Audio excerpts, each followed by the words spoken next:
Bonjour tout le monde, bienvenue sur la chaîne Fabelec. Aujourd'hui en ce jeudi fin de journée, j'espère que vous allez bien, je suis ravi de vous retrouver. On m'a posé une question très intéressante et c'est vrai que vos questions sont vraiment géniales.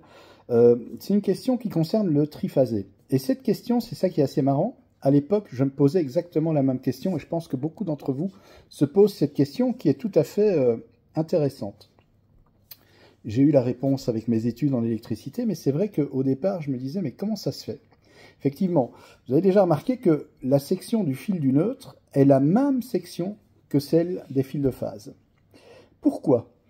Eh bien, tout simplement parce que quand les systèmes sont équilibrés, le courant dans le neutre est quasi nul. Mais je vais y revenir.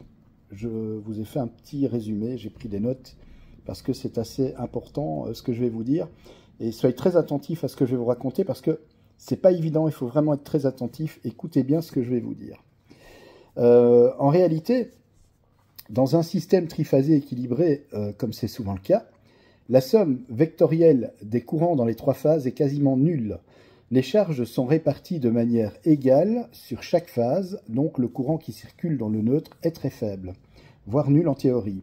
C'est pourquoi il n'y a pas besoin d'une section plus importante dans le neutre. Effectivement, on pourrait très bien se dire, je vais prendre un exemple, si vous avez 10 ampères sur la première phase, si vous avez 20 ampères sur la deuxième phase et que vous avez encore 20 ampères sur la troisième phase, si on calcule et qu'on additionne les trois courants, ça fait un courant de 50 ampères, 10 plus 20 plus 20.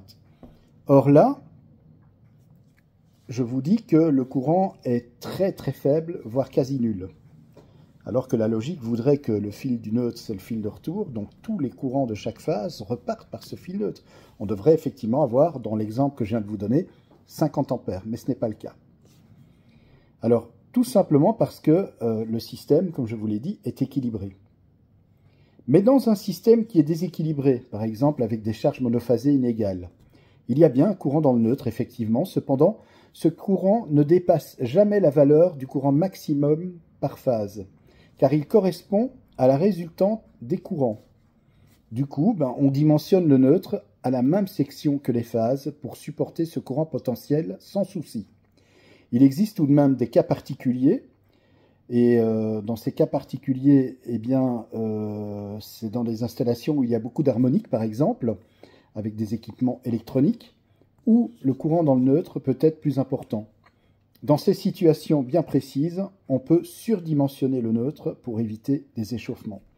Alors, dans le réseau électrique, prendre l'exemple de la tresse basse tension que nous avons sur les poteaux, effectivement, la section du neutre est surdimensionnée par rapport aux phases, non pas par rapport au fait que le courant qui y circule est plus important, puisque je viens de vous dire que le courant n'était pas si important que ça dans le neutre, voire même quasi nul dans la théorie, mais tout simplement là pour pouvoir supporter les efforts de traction. Comme vous le savez, dans une tresse basse tension, on parle du neutre porteur, parce que c'est le neutre en fait qui supporte la charge. C'est le neutre qui supporte l'ensemble des câbles tressés et qui sont enroulés autour de celui-ci. Et si on surdimensionne un peu plus la section du câble neutre par rapport au câble de phase, c'est justement pour qu'il soit plus résistant aux forces de traction et qu'il puisse résister quand il y a du vent, des tempêtes, etc. Ce câble de neutre doit pouvoir supporter cette charge. C'est la raison pour laquelle il est plus élevé en section.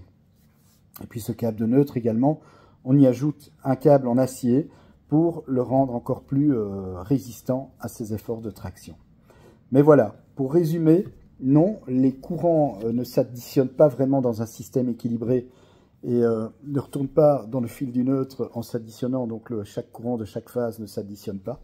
Autrement dit, le courant qui circule dans le fil du neutre est quasi nul, voire même très faible.